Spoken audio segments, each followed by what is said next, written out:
Hi there, my name is Olga, your online music teacher.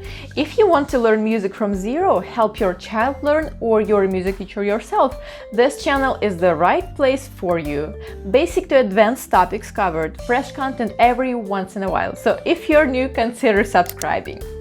You're watching the FAQ series playlist, and today we will discuss what lesson length you need. It really depends on your goals. While one-on-one time with your teacher is very important for mastering piano, everyday practice and dedication to completing homework is what is most important.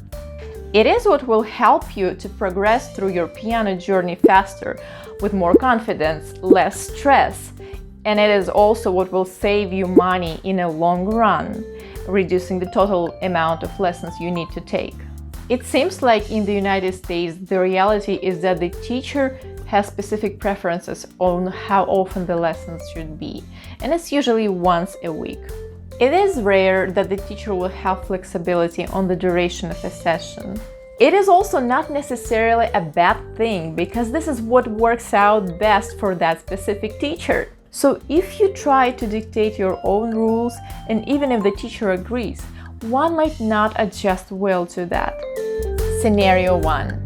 If a teacher is used to having 45-minute long lessons and you request 30-minute long lessons, you might be driven by time limits, and I can understand that, but the teacher might not comfortably fit in that 30-minute frame to teach you needed concepts and enforce good practice habits. So you're set to go home and practice correctly on your own the whole week, stress-free. In the long run, you start noticing a poor quality of overall progress and realize you actually wasted a lot of your finances. Scenario number 2. A teacher gives 45-minute long lessons, and it works out well with his or her students.